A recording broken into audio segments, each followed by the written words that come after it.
Hello tout le monde, je suis prêt à partir pour ma livraison dans 1 minute et je voulais vous parler d'un truc qui me saoule et en même temps qui me donne énormément d'énergie. C'est YouTube. YouTube me dérange, YouTube me vexe, YouTube m'embête. Ici on a les micro-pouces qui sont bien au chaud. Parce que oui, ça y est, l'automne est là, l'automne est venu, l'automne est bien là. Il est arrivé pile le jour officiel de son arrivée avec de la pluie, du frais, de la brume et un petit peu de déprime. Et du coup, je vais partager des trucs avec vous. Ici, je pars faire ma livraison avec ma grande caravane. Allez, c'est parti, je vais vous raconter ce qui m'est arrivé. Zou. Hop, alors du coup, moi, je suis un grand fan de YouTube. Et je crois vraiment que YouTube, c'est un truc, pas un gadget. Je pense que YouTube, c'est pas juste un truc qui va passer. Moi, je crois en YouTube comme outil du futur, outil pour les êtres humains de récupération de la parole. Pendant très très longtemps, notre humanité, elle a été centrée autour de la parole, hein, autour du feu de camp le soir, on racontait des histoires, autour du feu de camp le soir, on transmettait des sagesses, autour du feu de camp le soir, on transmettait aussi des techniques, on disait oui, c'est comme ça qu'il faut faire, pas comme ça qu'il faut faire, et tout ça, ça nous a donné tout un ensemble de bases profondes, culturelles, que nous avons tous en nous, qui est intégré à la fois à notre cerveau et à la fois à notre culture. Et tout ça, je pense que le fait d'avoir aujourd'hui une technologie, alors je dis YouTube, c'est un peu pour faire de la provoque, c'est pas vraiment YouTube, c'est la capacité d'enregistrer des voix, des vidéos et de les partager à travers le monde, hein. Ça pourrait s'appeler YouTube, ça pourrait s'appeler autrement, mais en tout cas, ça existe. Aujourd'hui, ça s'appelle principalement YouTube. Ça peut aussi s'appeler Spotify, ça peut s'appeler MP3, ça peut s'appeler Internet plus MP3. Ça a beaucoup de noms. Mais bon, on va dire YouTube. Ben voilà, je pense que c'est vraiment, vraiment, vraiment important ce qui se passe. Et je crois que y a un nouveau monde qui se dessine autour de cette capacité que les êtres humains retrouvent après une période finalement assez courte où c'est le livre qui était maître de la culture. Je crois que l'oralité va revenir et ce sera une bonne chose. Mais alors, du coup, moi, j'écoute beaucoup de choses sur YouTube.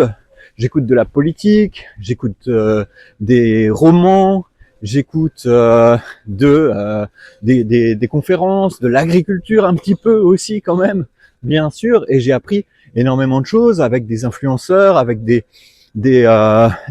gens qui ont des projets comme Richard Perkins, comme Curtis Stone, comme Jean-Martin Fortier, bien sûr. Et alors, je connais vraiment bien tout ce monde-là. Et en même temps, j'essaye de faire ma place dans ce monde-là, comme vous le constatez, puisque vous êtes là en train de m'écouter.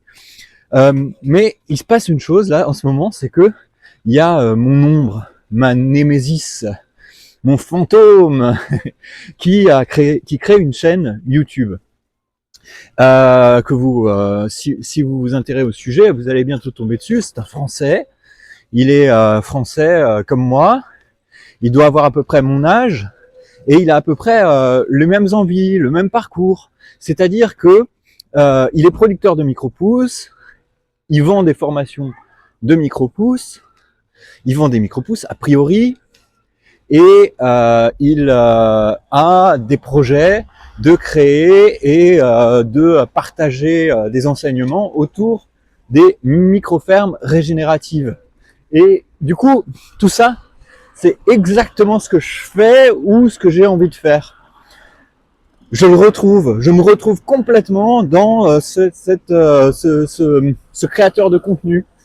Mais il y a une chose que je ne retrouve pas du tout chez moi, que je trouve chez lui, et c'est ça qui me déprime, c'est la netteté, la propreté, l'attention aux détails. Et personnellement, je trouve que ces vidéos sont très pédagogiques, mais un petit peu ennuyeuses. Et je ne les écoute pas avec plaisir, à vrai dire. Ah, peut-être en partie parce que je les trouve ennuyeuses, parce que je trouve qu'elles sont un petit peu trop écrites, un petit peu trop mises en scène, un petit peu trop conventionnelles. Aussi peut-être un petit peu parce que je suis jaloux, parce que j'ai un ressenti un petit peu négatif. Mais du coup, je voulais faire une vidéo où je vous parle un petit peu plus de ce que j'ai envie de développer, des qualités en moi et en vous que j'ai envie de développer. Parce que je dois avouer que, en plus d'être un petit peu ennuyeuse, je trouve que ces vidéos ont quand même tendance à présenter une vérité qui n'est pas tout à fait exacte. Je dirais pas qu'elles sont mensongères, mais c'est-à-dire que elles présentent les choses comme si elles étaient parfaites, comme si elles étaient résolues.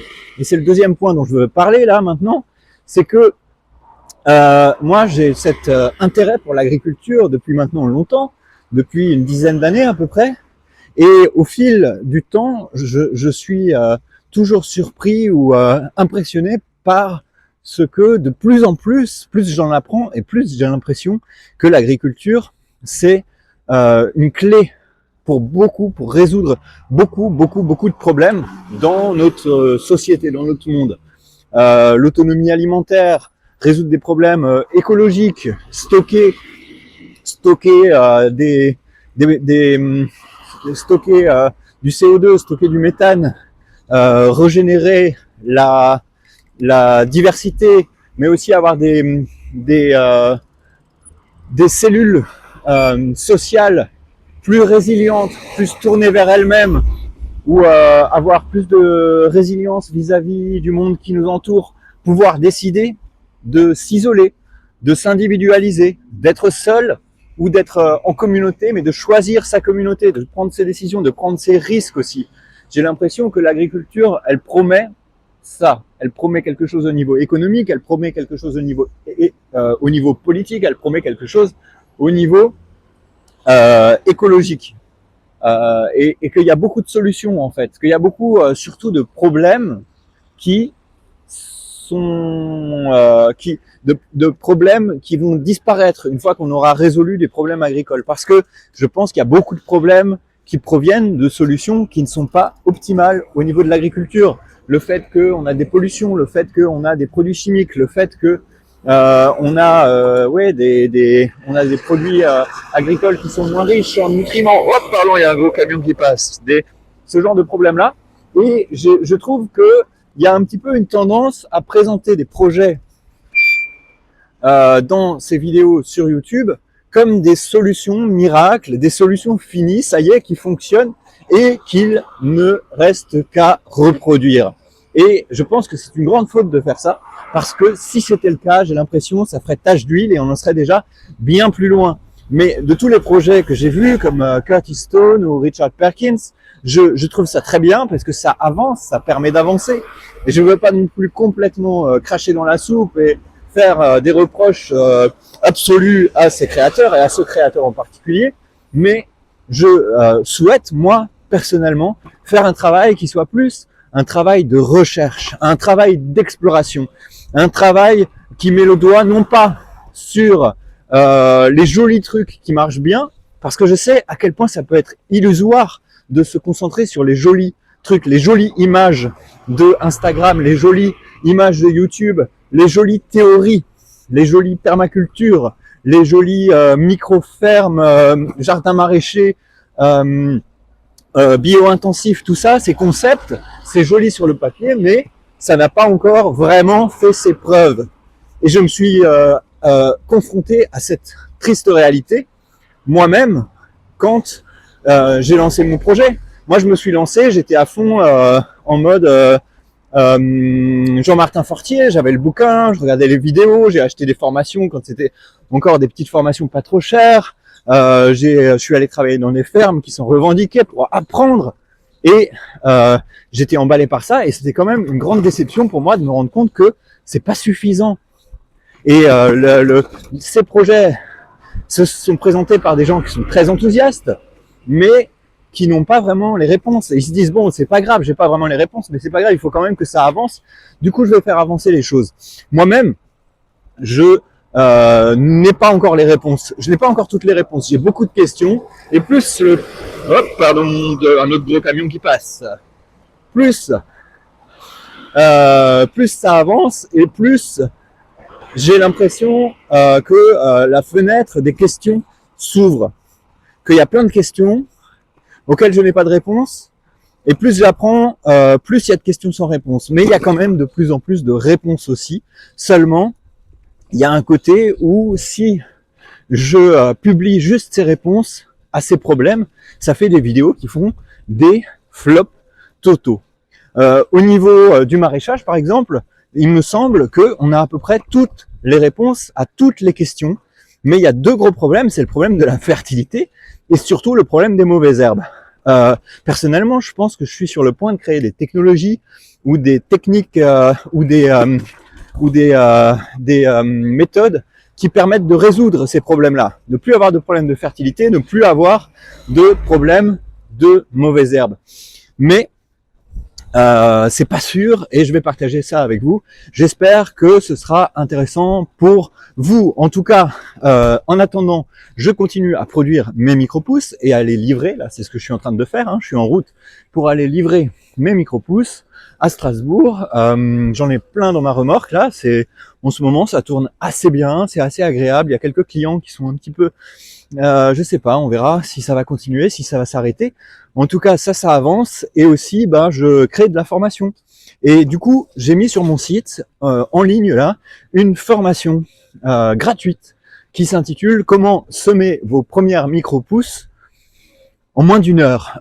C'est une formation audio qui dure 1h30 à peu près, dans laquelle je vous donne toutes les pistes pour commencer, pour passer à l'action, parce que je pense que c'est ce qu'il y a le plus important, c'est de passer à l'action.